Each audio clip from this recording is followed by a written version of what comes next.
Thank you, guys. Sorry it took a minute. We kind of all the new protocols weird. All right, we got some questions from the media. Are you ready? Yep, fire away. All right, let's go with Alex, Jeff, and Mitch. Coach, congrats on the win. Thank you. I was curious, the setup here is very much like the NBA setup in Orlando, Yep. even down to the way that the bench chairs are spaced and how they look. How did you guys arrive to that specific look? Well, we met with it was a huge group, guys that are running the Marriott Center, Justin Durfee and Scott Kavanaugh and our OIT guys, and we just challenged ourselves to somehow have the best gym in the country with no fans. And so, I think that's what we're trying to do. I thought they were awesome tonight. Not just the video board with fans on it, which was really cool. Also the banners out were great. I actually loved the sound system. I mean, before the guys even started, they had soundtrack of The Rock doing regular rock cheers, and then there was responsiveness to the cheering. There's somebody in the control booth pushing buttons.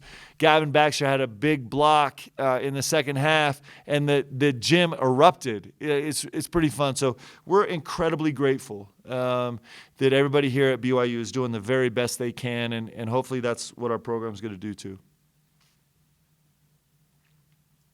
Coach, how valuable is it to have a couple of senior guards like you have, and how would you assess their performance tonight? Yeah, they have a chance to be really good as a tandem in the backcourt. I thought they were. I thought they really shared the ball today. I thought they tried to put pressure in transition the whole night long, which I was really happy with. Together as a tandem, they're 16 for 27 tonight from the field, which is absolutely fantastic. Only 6 assists, but as a tandem. But I'm guessing their assist opportunities were a little bit higher than that. But I didn't feel like the ball ever got sticky.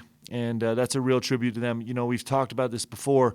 I'm so accustomed playing 4 playmakers on the floor at all times, and now we're playing a lot of the game with maybe just 2.5 playmakers.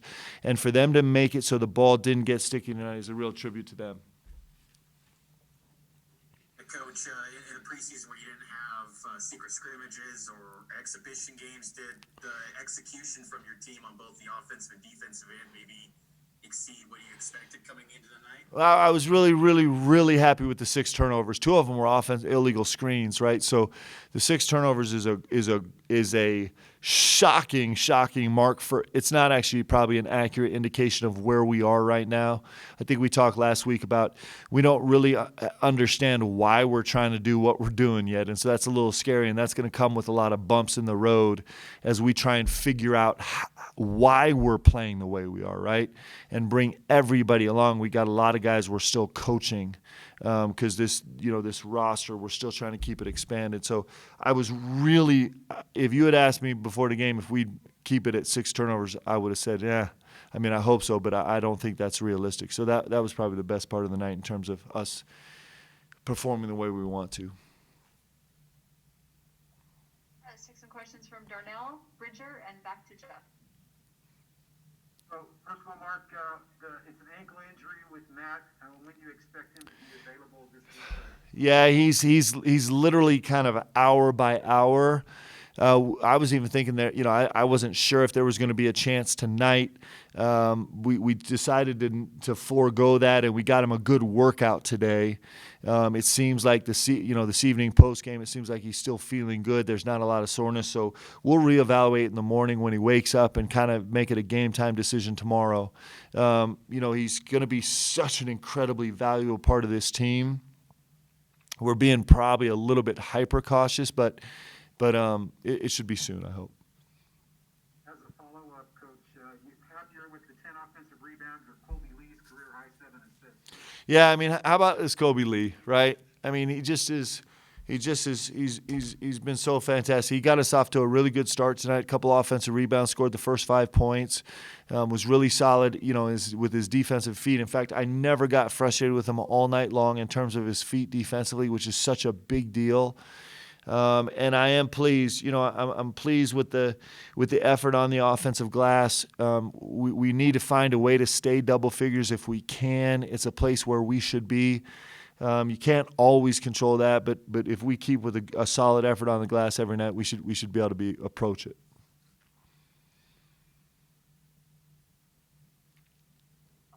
Coach, does the depth and the playmaking from the players further down in the rotation that we saw tonight, does that change the way that you'll use your rotations and your starting lineups going forward at all?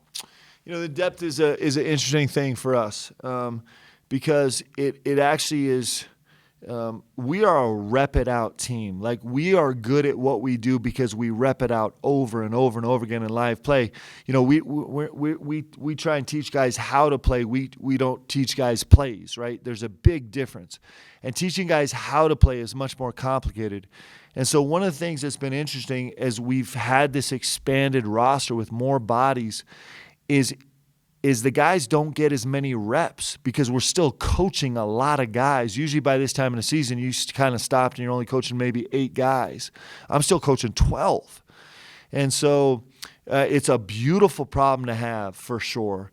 But one of the reasons why I feel like we're a little bit behind in understanding why we do what we do is because we're putting in more time and we're getting less reps per guy just because we have so many guys that are capable. So it's going to, we're probably going to be, there's going to be a real maturation process with this team that might take longer than normal. Like, we're going to have to work through games and try and figure out some things on the fly just because of that.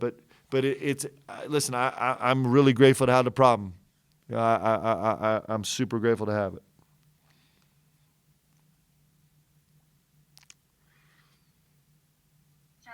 Question?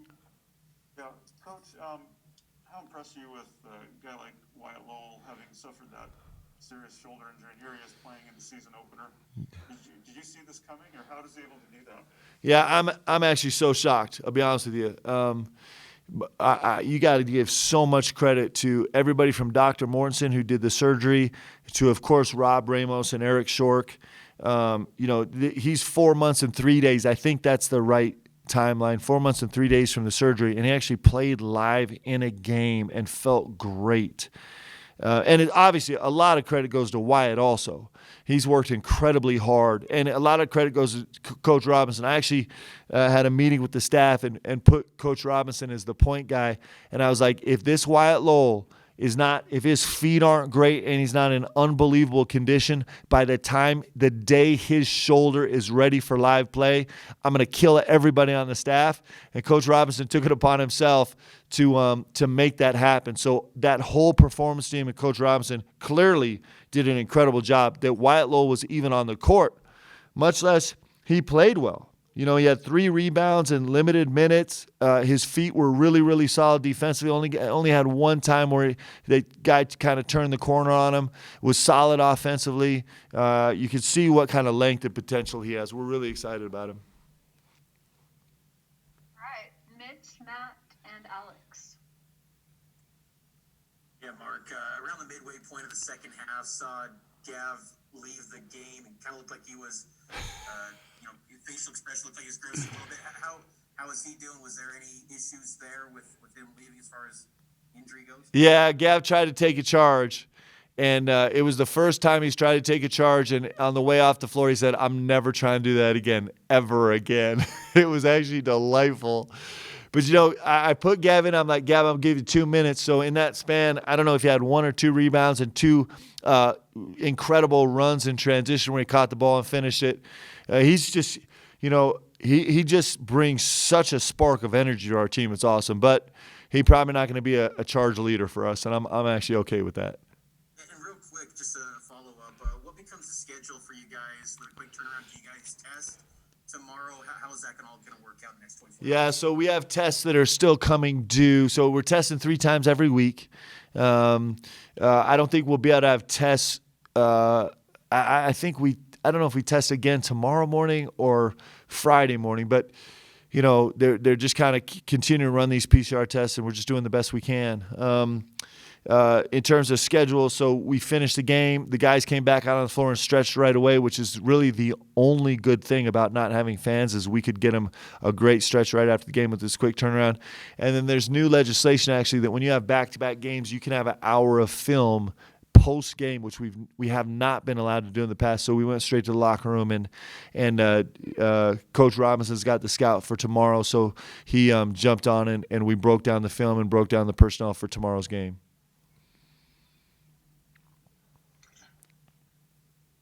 Are you going to stick with the polo look, and when did you decide to make the change to the polo from the suit?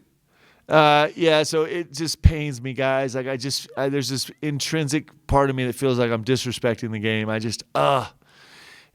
So it's really, really hard. Yeah, I'll reference you to Seth Davis's chronicle about what we're wearing in The Athletic. He did an in-depth piece on that, which I thought was fantastic. So I'm going to stick with the polo right now. We lose a game, there's a good chance you'll see me in maybe even straight tuxedo. I don't know where I'm going to go, but for the time being, I'm going to try and do this polo. I'm a lemming. You can quote me on that. I'm a lemming. So disappointed with myself. Alex, did you have probably last question? Yeah, Coach, if I have the stat right, I think you guys made 18 threes. Is that type of production from the three-point line something that you're going to expect going forward, or, are we going to maybe see 17 going forward? Yeah. Well, it's really interesting tonight. I mean, it's an all-time Marriott Center record for number of threes in a game. It's I don't know this for a fact, but we had 10 guys. I think we had 10 guys make threes. Is that right? I have to go back and look exactly. But I would guess that's probably a record also. I don't anticipate us making 18 threes a night. I expect us to be a really good three-point shooting team because of how we approach it. And we've chronicled that in great detail about our three kind of prongs of how we shoot the ball. And I thought the best thing the guys did today was they owned their shot and they worked really hard to earn their teammates' shots.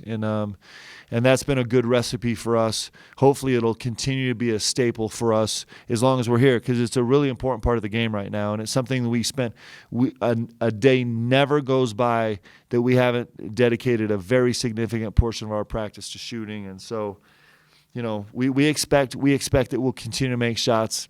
At what level, who knows? But we'll keep making shots. All right, that's it for today. Thanks, Coach. We'll see you again tomorrow. Appreciate you guys. Happy Thanksgiving, everybody, okay?